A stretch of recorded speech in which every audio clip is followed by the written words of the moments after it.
बिस्मिल्लाहिर्रहमानिर्रहीम। चलें शुरू करते हैं। अ, इससे पहले भी मैंने आपको बताया था कि जो कॉन्सेप्ट ट्रेडिंग से रिलेटेड हम यहाँ पे पढ़ेंगे वो है आईसीटी। और आईसीटी के जो बानी हैं जिन्होंने ये अखज़ किया है, जाहिर बात है इससे पहले भी ट्रेडिंग चल रही थी, जैसे प्राइस एक्शन, जैसे volume spread analysis, wake of. तो ये सारी चीज़ें पहले भी चल रही थी। यानी कहने का मतलब ये कि जो हमारा ट्रेडिंग स्टाइल रहेगा वो रहेगा आईसीटी। सही हो गया, मैं एक दफा फिर दोहरा देता हूँ। हम जो यहाँ पे ट्रेडिंग से रिलेटेड जिस कोर्स का आगाज कर रहे हैं या जिस मेथड को हम समझने की कोशिश कर रहे हैं उसका नाम है आईसीटी।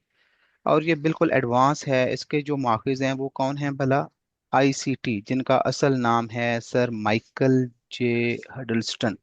और ये एप्पल में एल्गोरिदम इंजीनियर हैं। 30 साल से ज़्यादा का इनका तजर्बा है फॉरेक्स में, स्टॉक्स में और मुख्तलिफ किस्म की जो फाइनेंशियल मार्केट्स हैं उनमें। अच्छा, उन्होंने जब ये कुछ चीज़ें यानी अखज़ की थी, डिराइव की थी, पुराने तरीक़ेकार थे जितने भी, जैसे वॉल्यूम सेपरेट एनालिसिस है, मलाइशियन एसएनआर है, VSA, supply and demand, support resistance, ये वो।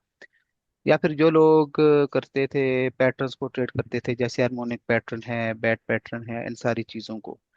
तो उन सारी चीज़ों पे उन्होंने बहुत ज़्यादा रिसर्च की, लेकिन उन्होंने उन सब से अलहदा एक मेथड को डिफाइन किया। बड़े अरसे तक वो खुफिया रहा, वो खुद ही उस पे काम करते रहे। फिर 2011 में उन्होंने इसको पब्लिक करना शुरू किया। पब्लिक से ये मुराद के कुछ उन्होंने क्लासेस देना शुरू की। पूरी दुनिया से उनके स्टूडेंट थे और जिसकी फीस बहुत ज़्यादा हुआ करती थी। 2011 में, 2011 की अगर मेंटोरशिप किसी को चाहिए होगी वो भी मेरे पास मौजूद है। अब आप लोगों को मिल सकती है, ठीक है। लेकिन उसके लिए आपको हार्ड देना पड़ेगी या फिर यूएसबी। कहीं भी अपलोड करना यार बड़ा मसला हो जाएगा, काफ़ी ज़्यादा साइज है उसका। अच्छा, बहुत सारा अरसा ना उन्होंने ये चीज़ें मख्फी रखी। फिर उनके स्टूडेंट्स थे, उन्होंने प्रॉफिट बनाना शुरू किया। लेकिन वो भी इन चीज़ों को रिवील नहीं कर रहे थे आलमी मार्केट में या फॉरेक्स की दुनिया में। तो ये मवाद 2011 से लेकर 2016-17 तक तो बिल्कुल छुपा रहा। 2016-17 तक, 2016 में सर माइकल ने जो मेंटोरशिप स्टार्ट की थी उसमें भी वो सारी की सारी प्राइवेट थी। अच्छा, ये बायर कैसे आई? यानी आम लोगों तक या आम जो फॉरेक्स ट्रेडर थे, रिटेल ट्रेडर थे, उन तक ये चीज इस तरह पहुंची कि उनके कुछ स्टूडेंट थे, उन्होंने ये चीजें यूट्यूब पे अपने नाम से पोस्ट करना शुरू कर दी। कुछ मिलते जुलते कॉन्सेप्ट उन्होंने ना वो पोस्ट करना शुरू कर दिए अपने उससे, अ, अपने भी आप पे। यार जरा इनको डील कीजिएगा। अच्छा, फिर ऐसे हुआ कि जब उन्हें पता चला तो उन्होंने वही कोर्स उठा के उसका मैक्सिमम हिस्सा फ्री कर दिया यूट्यूब पे। यूट्यूब पे अब भी पड़ा है आईसीटी के नाम से। आप वहाँ पे आईसीटी जाके सर्च करें तो वहाँ पे आपको मिल जाएगा इनर सर्कल ट्रेडर। तो ये सारा उनका तरीकाकार है। सारा क्रेडिट जाता है सर माइकल जे हुडलस्टन को। हडल्सन भी कहते हैं, हडल्सन भी कुछ लोग पढ़ते हैं, यानी पेश में और जबर में। तो वो अब हम चूंकि इनको स्पीकिंग लोग हैं या उर्दू स्पीकिंग, तो हम उसको शायद उस तरीके से प्रोनाउंसिएट नहीं कर पाएंगे। लेकिन ये सारा का सारा जो है वो उनको जाता है, सारा का सारा क्रेडिट। अच्छा, जहाँ से उन्होंने स्टार्ट किया था ना पढ़ाना, तो अब उसकी तरतीब नहीं पता चलती लोगों को। यानी अगर आप उनके चैनल पे आप चले जाते हैं तो उसकी तरतीब ही नहीं पता चलती कि हाँ जी हम कहाँ से पढ़ें कहाँ से ना पढ़ें, बिल्कुल समझ ही नहीं आती। 2022 की मेंटोरशिप है, कोर कंटेंट है, 2024 की है, 2022, 2023 है, 2025 है, यानी बेशुमार वो पढ़ी है वहाँ पे। लेकिन नया नया बंदा बिल्कुल नहीं समझ पाता। तो उसके लिए फिर उन्होंने अपने चैनल पे ही एक वीडियो पोस्ट की थी जिसमें उन्होंने ये बताया था कि अगर आप आईसीटी सीखना चाहते हैं तो आप कहाँ से स्टार्ट करें। वैसे मैंने बहुत लोगों को सर्च किया था, जब तक मुझे इस वीडियो का नहीं पता था। मैंने बेशुमार लोगों को जो आईसीटी पे काम कर रहे थे, जिनका आईसीटी पे कंटेंट पड़ा है यूट्यूब पे, मैंने उनको सुना, उनके चैनल को यानी परखा, देखा, लेकिन मुझे बेशुमार मैंने वो यानी प्लेलिस्ट भी बना ली। मैंने वो आप कह लें कि लेसन प्लानिंग भी कर ली, लेकिन उसके मुताबिक चीज़ें नहीं हो रही थी, बिल्कुल गड़बड़ थी। तो तब पता चला आईसीटी का असल का कि कहाँ से शुरू करना है, वो था जी जब उनकी वो वीडियो मैंने देखी थी। सही हो गया। तो अब ज़रा हम यहाँ पे शुरू करते हैं। जैसा कि इससे पहली वाली जो क्लास थी हमारी, उसमें कुछ चीज़ें मैंने बताई थी आपको, हमने ये चीज़ें की थी। मैं हल्का सा उनको टाइप दे देता हूँ, ठीक है। कि कोई भी नया ट्रेडर होगा, कोई भी जो नया ट्रेडर होगा, उसको किन चीज़ों पे फोकस करना चाहिए। अच्छा, यहाँ पे मैं एक और बात का इजाफा करता चलूँ। अगर इससे पहले किसी ने कुछ नहीं पढ़ा तो वो ज़्यादा आसानी से सीखेगा, लेकिन अगर किसी ने कुछ पढ़ा हुआ है, पहले किसी मेंटोर के पास गया है, यूट्यूब से सीखा है, कोई बुक पढ़ी है, किसी की सोबत में रहा है, तो उसके लिए फिर ये चीज़ें थोड़ा मुश्किल हो जाएंगी, क्योंकि पुराने कॉन्सेप्ट माइंड्स में रहते हैं और उनको हम अच्छे से वहां से वाइप आउट नहीं कर पाते। वो बार बार लाशऊर की दुनिया से निकल के शऊर की दुनिया में आते रहते हैं, और इन ये जो चीज़ें हम पढ़ते हैं इनके साथ वो मुतसादिम होते हैं।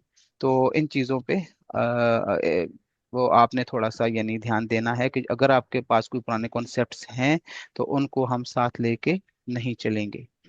अच्छा, ये हमने जिक्र किया था कि कोई भी जो नया बंदा जो फॉरेक्स ट्रेडिंग की दुनिया में आता है, उसके लिए जरूरी है कि वो वो चंद पॉइंट्स ऐसे हैं कि वो उन पे तवज्जो रखे। जैसे उस दिन हमने पढ़ा था, चंद दिन पहले की जो हमारी क्लास थी, जिसमें उसको हल्का सा टच दे रहा हूँ आज की डेट में, ठीक है। Theory of liquidity rates. Liquidity rates क्या होते हैं, हमने चार्ट पे जाके चेक किया था। स्टॉप फंड्स क्या होते हैं, यानी इसका मतलब यह है कि जब भी जहाँ पे बहुत ज्यादा एसएल होते हैं या बहुत ज्यादा ऑर्डर लगे होते हैं, प्राइस बहुत तेजी से उस तरफ मूव करती है, बहुत तेजी से उस तरफ भागती है।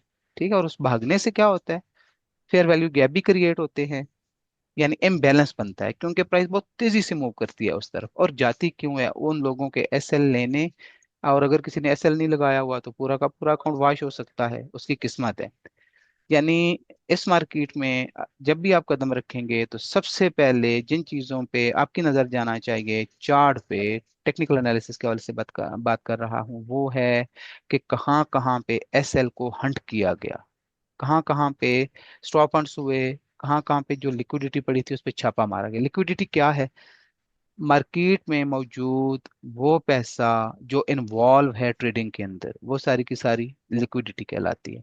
आप लोगों के अकाउंट में पैसा पड़ा था, किसी भी ब्रोकर पे हैं आप, और आपने ऑर्डर पुट कर दिया, तो वो पैसा आपका चला गया, यानी लिक्विडिटी प्रोवाइडर के पास, और वहां से वो सारा का सारा यानी वो रिस्क पे है।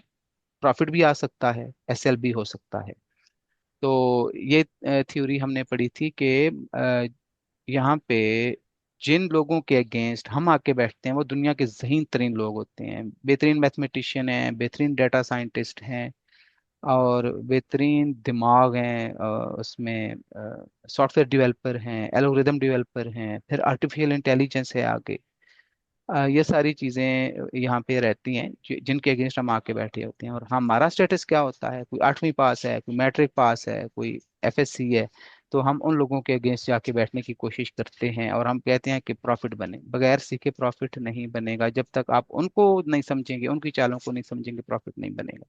ये एक बहुत बड़ी उनकी चाल है, एक बहुत बड़ा उनके पास एक गुर है कि वो आप लोगों का पैसा लेते हैं, लेने की कोशिश करते रहते हैं। उसके लिए क्या, वो लिक्विडिटी रेट करते हैं, स्टॉप हंटिंग करते हैं चार्ट पे। जहां जहां भी स्टॉप हंटिंग हुई होगी, उन चीजों को पॉइंट आउट करना आपको आना चाहिए। एक तो ये चीज है।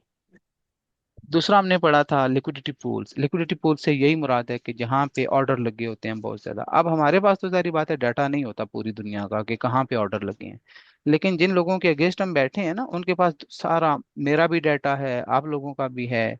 दुनिया में जितने भी लोग जिनके ऑर्डर वहां पे लगे हैं, भले वो हेज फंड्स हैं, भले वो कमर्शियल बैंक्स हैं, भले वो कोई आम रिटेल ट्रेडर है, उन सब के ऑर्डर्स, सबका डाटा उनके पास मौजूद होता है, उनको नजर आ रहा होता है। इसी के मुताबिक वो अपने एलोग्रिदम वहाँ पे डिजाइन किए होते हैं उन्होंने, और वो एलोग्रिदम की मदद से आप लोगों का जो वहाँ पे रहता है एसएल रहता है, या आपका अगर एसएल नहीं लगाते, जो आपकी वो अमाउंट लगी है वहाँ पे, जो पैसा लगा है वहाँ पे, जो आपकी लिक्विडिटी पड़ी है वहाँ पे, वो आपको लिक्विडेट कर देंगे, यानी आप लिक्विडिटी बन जाएंगे। तो उसको कहते हैं लिक्विडिटी पूल, जहाँ पे बहुत ज्यादा पैसा पड़ा होता है उस हिस्से को क्या कहते हैं, लिक्विडिटी पूल कहते हैं। तीसरे नंबर पे हमने पढ़ा था हाई प्रोबेबिलिटी लिक्विडिटी पूल्स। इससे ये मुराद है कि मार्केट कौन से लिक्विडिटी पूल की तरफ पहले जा सकती है, हाई प्रोबेबिलिटी। तो अब जारी बात है, पैसा तो हर जगह पड़ा है, कोई ना कोई ऐसा लिक्विडिटी पूल होगा ना जिसको मार्केट जाके सबसे पहले टारगेट करना चाहेगी। और वो कौन सा होगा, जहाँ पे ज्यादा पैसा पड़ा होगा। आईसीटी के जो ऑर्डर ब्लॉक्स है, introduction of the ICT order blocks. Order blocks consolidation के बाद, कंसोलिडेशन हम पढ़ेंगे आगे क्या चीज होती है, कंसोलिडेशन के अंदर, आफ्टर द कंसोलिडेशन, वो एक मखसूस कैंडल जहां से प्राइस बहुत तेजी से एक्सपेंड होती है डाउनवर्ड या अपवर्ड, यानी या तो वो बुलिश चली जाती है या वो बेरिश में चली जाती है। तो वो आखिरी कैंडल जहां से ये सफर शुरू होता है उस कैंडल को ऑर्डर ब्लॉक कहते हैं। हाई एक्यूरेसी एंट्री पॉइंट्स क्या होते हैं कि जब मार्केट किसी एक तरफ एक्सपेंशन कर जाती है डाउनवर्ड या अपवर्ड, ठीक है, तो वो मूव हम नहीं पकड़ सकते, उसके बारे में हम किसी को नहीं पता होता कि मार्केट किधर जाएगी। लेकिन जब मार्केट वापस आती है वहां पे वो ऑर्डर्स लेने जो रह गए होते हैं, अब मार्केट के सारे ऑर्डर ना एकदम से फिल नहीं होते, मार्केट दोबारा आती है वहां पे अपने ऑर्डर्स लेने। अब जब दोबारा आती है तो उन फुटप्रिंट्स को ना हम कॉपी करने की कोशिश, उनको हम यानी देख रहे होते हैं, उसको हम कॉपी करते हैं, उस एक्शन को, प्राइस के उस एक्शन को हम भी उसके साथ दोबारा शामिल होने की कोशिश करते हैं। यानी कहने का मतलब ये कि मार्केट अपने सिग्नेचर छोड़ती है, अपने रेफरेंस पॉइंट छोड़ती है वहां पे, जहाँ पे हम दोबारा मार्केट में शामिल होने की कोशिश करते हैं, तो वो उनको हम पॉइंट आउट करेंगे। हाई एक्यूरेसी एंट्री पॉइंट्स क्या होते हैं, इन चीज़ों को हम समझने की कोशिश करेंगे। लो ड्रा डाउन एंट्री टेक्टिक, ये इससे ये मुराद है कि आपकी जो एंट्रीज हैं उन पे इतना आप वेट करें और इतना उस पे इतनी मेहनत करें कि आपका जो ड्रा डाउन हो वो बिल्कुल ही कम से कम हो, और जो रिवॉर्ड हो वो आपके पास ज्यादा से ज्यादा आए। यानी जब भी आपका लॉस कम रहेगा और आपका रिवॉर्ड ज्यादा होगा तो खुद ब खुद ही आपका अकाउंट ग्रो करना शुरू कर देगा। हाई प्रोबेबिलिटी टारगेटिंग ये होती है कि किस आसपास कौन से ऐसे एरियाज हैं या कौन से ऐसे पीओआईज हैं, जिनको हम, अब पीओआई सिर्फ एंट्री नहीं होती, जो एग्जिट पॉइंट होता है वो भी पीओआई होता है आपका, ठीक है, क्योंकि वहां पे आपकी दिलचस्पी होती है। अब कौन से ऐसे आसपास एरियाज हैं, कौन से ऐसे मार्केट के रेफरेंस पॉइंट हैं जहां पे हम अपने टारगेट को बुक करेंगे। हम यानी ये नहीं छोड़ देंगे कि या तो एसएल होगा या टारगेट होगा, नहीं नहीं, ऐसा नहीं करना, ठीक है, हमने स्केलिंग करनी है। इसको स्केलिंग भी कहते हैं। तो नेक्स्ट पॉइंट है बेनिफिट्स ऑफ स्केलिंग प्रॉफिट्स, है कि अगर आपकी की जो एंट्री है, जो आपकी पोजीशन है वो आपके हक में चली जाती है, तो आपने कैसे उसको स्केल करना है, अपना अपना प्रॉफिट कहाँ बुक करना है। अच्छा, ये वो चीज़ है ना जो बड़े बड़े अरसे बाद जाके समझ आई लोगों को, मुझे खुद 3-4 सालों बाद जाके समझ आई कि हमने अपने प्रॉफिट को कैसे स्केल करना है, और यही ट्रेड मैनेजमेंट है। अगर आप सब कुछ सीख लेते हैं, ट्रेड मैनेजमेंट नहीं आती ना, कोई फायदा नहीं है। ठीक, ये सबसे अहम पॉइंट है। अच्छा, how to make more when you are wrong, इसका हम अमली मुजाहरा देखेंगे इंशाल्लाह, चार्ट्स में करेंगे कि अगर हम कभी गलत हों तो फिर भी हम पैसा बना सकते हैं उन चीज़ों से, उन गलतियों से सीखते हुए। ठीक है, ये चीज़ें हमने उस दिन की थी। आवाज़ पहुंच रही है सब तक? जी जी, आ रही है। अच्छा, एक तो ये चीज़ होगी, ठीक है, इस जी चीज़ पे सर, आ ना। रही है आवाज। अच्छा, ये है हमारा बिल्कुल, यानी एक जो नया बंदा है उसको किस चीज़ पे ना फोकस करना चाहिए। तो नेक्स्ट देख लेते हैं जरा। अच्छा, अब अगर तो किसी ने ये चीज़ें पढ़ी हुई हैं तो मैं कुछ कह नहीं सकता, जिसने नहीं पढ़ी तो उसके लिए तो ज्यादा बेहतर है। ठीक है, क्या नहीं पढ़ा, मसलन उसने एलियट वेव नहीं पढ़ा, supply and demand, harmonic patterns, chart पर, या इस तरह की चीजें अगर उसने नहीं पढ़ी ना, यानी उसने पहले किसी से मेंटोरशिप नहीं ली, तो वो जल्दी सीखेगा ये वाली चीजें, ये वाले कॉन्सेप्ट वो जल्दी सीखेगा। लेकिन अगर उसने पढ़ा हुआ है तो फिर उसको वाइप आउट करना पड़ेगा। यानी आम मार्केट में जो तरीकाकार राइज है एंट्री लेने का और प्रॉफिट टेकिंग का, तो उसको हम टोटली हम उसके उलट चलेंगे। ठीक है, इसकी वजह से ज्यादा लोग प्रॉफिट नहीं बना सकते ना, कि वो इन चीजों को ट्रेड करते हैं, वो पैटर्न्स को करते हैं, वो ट्रेंड लाइंस को ट्रेड करते हैं, वो इस तरह की चीजों को वो यानी मुख्तलिफ किस्म के ट्रायंगल्स को और इस तरह की चीजों को वो ट्रेड करते हैं, जिससे वो ब्रेकआउट भी कह देते हैं बाज दफा। ठीक है, वो ब्रेकआउट्स को ट्रेड करते हैं, और भी बहुत सारी वो टर्म्स यूज करते हैं। मैंने तो यूट्यूब पे सुना रेड बॉक्स और ब्लैक बॉक्स, इस तरह की टर्म्स भी कुछ हमारे हिंदी जो यूट्यूबर हैं, इंडियन यूट्यूबर हैं, उनके हिंदी के चैनल हैं, तो वो टर्म्स यूज करते हैं अपनी अपनी तरफ से। एक जी पाकिस्तानी है कोई, वो कहते हैं जी कोबरा, उनके पास कोई स्ट्रेटेजी है, उसका नाम उन्होंने कोबरा रखा हुआ है, अंदाजा लगाएं। यानी ऐसी ऐसी चीजें हम लोग कर रहे हैं कि जिसका इस मार्केट से कोई लेना देना ही नहीं है, ऐसी ऐसी टर्म्स हम यहाँ पे मुतारिफ करवा रहे हैं। एक और यूट्यूब चैनल है, नाम तो मैं नहीं लूंगा, वो मेंबा ट्रेडिंग स्ट्रेटेजी है वो, यानी अजीब अजीब, वो भी हमारे पाकिस्तानी हैं, आई थिंक वो फॉरेन में है, तो उनका चैनल है, 3 4 5 लोग हैं वो उसको रन करते हैं, तो उन्होंने इस तरह की चीजें की हुई हैं जिनका इस मार्केट से कोई लेना देना ही नहीं है। अब वो इस तरह के फैंसी नाम दे के चीजों को, तो वो वहां पे अपना उन्होंने सिस्टम चलाया हुआ है, अल्लाह अल्लाह खैर सलाह। अच्छा, तो इस वो जो कुछ कर रहे हैं वो लोग, उनके नाम टोटली उलट सोचेंगे। ठीक है, हम किस बारे में सोचेंगे? हम ये सोचेंगे कि बैंक्स क्या कर रहे हैं, सेंट्रल बैंक्स जिनके पास सारी गेम है। ठीक है, फिर दूसरे नंबर पे कमर्शियल बैंक्स हैं, फिर हेज फंड्स हैं, फिर मुख्तलिफ किस्म के इंस्टीट्यूशंस हैं। उसके बाद फिर आते हैं रिटेलर्स आते हैं, ठीक है, जिनको क्रिप्टो में वेल्स कहते हैं, और फॉरेक्स में उनको स्मार्ट मनी कहते हैं, बैंक्स वगैरह को। ठीक है, यानी जिनके पास बहुत ज्यादा ताकत होती है, जो मार्केट का रुख मोड़ सकते हैं, उनके हम उलट चलेंगे। अच्छा, सबसे पहली चीज जो आपके लिए जरूरी है वो हम ये देखेंगे, ये देखें यहाँ पे ना, अच्छा ये सर माइकल का है, सारा का सारा क्रेडिट उनको जाता है। ठीक है, तो ये नहीं सोचिएगा कि ये कोई मेरा कंटेंट है या मैंने अपनी तरफ से कोई, मेरा कोई अगर तजर्बा होगा तो मैं यहाँ पे आप लोगों से शेयर करूंगा कि ये चीज जब मैंने उनको फॉलो किया तो ये चीज, इस चीज को मैंने ऐसा पाया, तो वो चीजें साथ साथ चलती रहेंगी। सही है। अच्छा, हम उन चीज़ों को ना हम आम लोगों से हटके सोचेंगे। दूसरी चीज़ जिस पे हम नज़र रखेंगे कि हमारे लिए बहुत अहम रहेंगी चीज़ें, कि ओपन क्या है, क्लोज क्या है, लो क्या है, हाई क्या है। इससे आप वो रेफरेंस ले सकते हैं कि कोई भी कैंडल, वो भले 1 मिनट की हो, भले 1 आवर की हो, भले 1 डे की हो, वीकली हो, मंथली हो, 3 मंथ की हो, तो उसकी जो ओपनिंग है, जो क्लोजिंग है, जो उसने लो लगाया था और जो उसने हाई लगाया था, ये चीज़ें मैटर करती हैं यहाँ पे। हम देखेंगे, इन इन चीजों पे हमारी नजर रहेगी। सही, इन चीजों पे। इसके बाद जो बहुत ज्यादा इंपॉर्टेंट चीज है वो इक्वल हाइज, जैसे डबल टॉप भी कह देते हैं, और इक्वल लोज जैसे डबल बॉटम भी कह देते हैं। ठीक है, तो इक्वल हाइज और इक्वल जो लोज होते हैं वो बहुत ज्यादा होंगे। उन पे हमारी यानी उन पे हमारा बहुत ज्यादा फोकस रहेगा, क्योंकि उनके ऊपर और उनके नीचे लिक्विडिटी पड़ी होती है, बहुत ज्यादा पैसा लगा होता है। बहुत जो लोग भी डबल बॉटम या डबल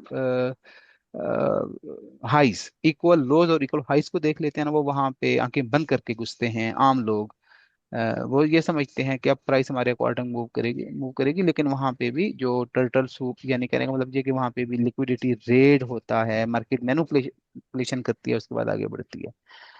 अच्छा, इसके बाद जो हमारे पास ये जो, देखिए हम रिटेल का जो माइंडसेट है, एक रिटेलर का जो माइंडसेट है, हम उसको भी स्टडी करेंगे। ठीक है, कि अगर वो उसे इक्वल हाइज मिलते हैं या इक्वल लोज मिलते हैं, तो वो देखता है कि यहाँ पे मैं लॉन्ग कर सकता हूँ या मैं यहाँ पे शॉर्ट कर सकता हूँ, तो ये आम रिटेलर का माइंड है। तो हमने यहाँ पे थोड़ी देर के लिए नहीं एंटर होना, हमने बिहेवियर को देखना है मार्केट के। हम ये देखने की जुस्तजू में होंगे कि यहाँ पे स्मार्ट मनी क्या करती है। सही हो गया, हम यहाँ पे स्मार्ट मनी के पॉइंट ऑफ व्यू से देख रहे होंगे चीज़ों को।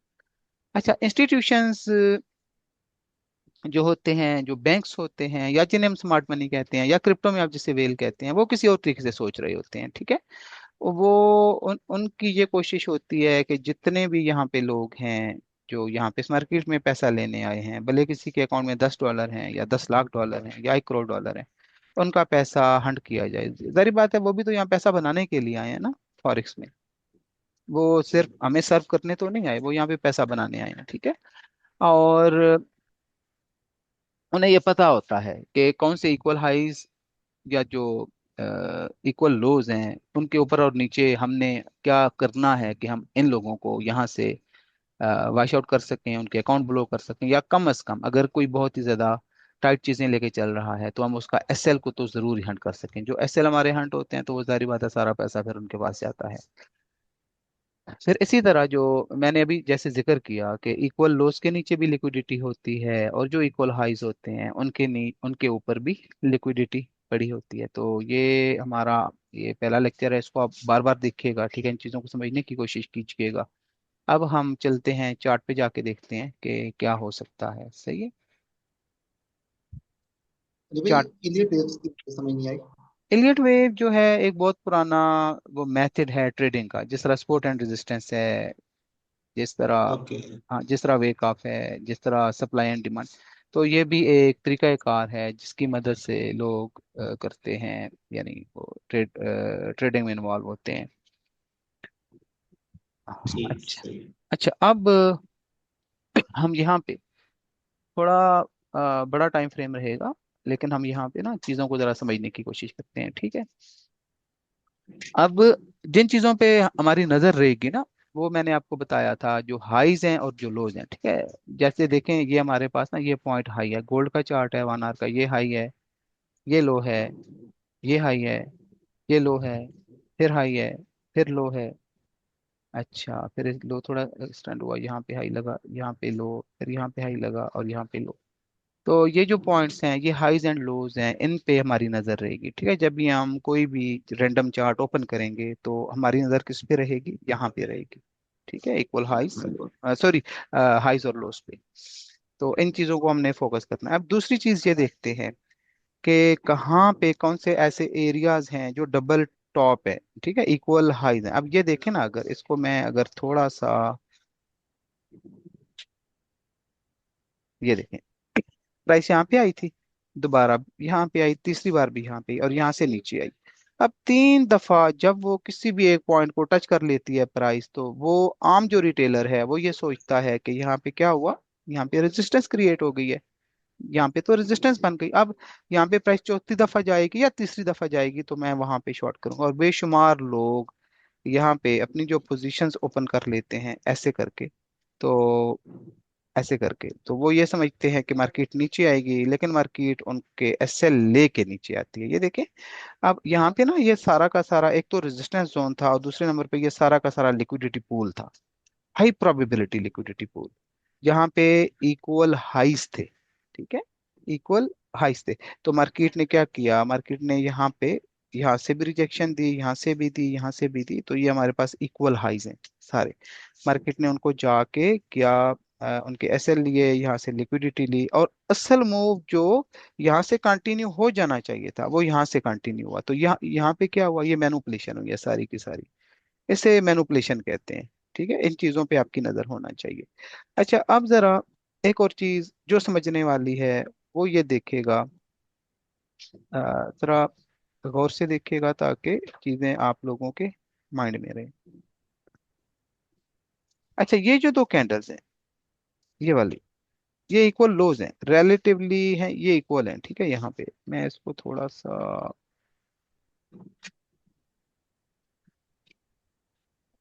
यहाँ पे ये लोज हैं, ठीक है।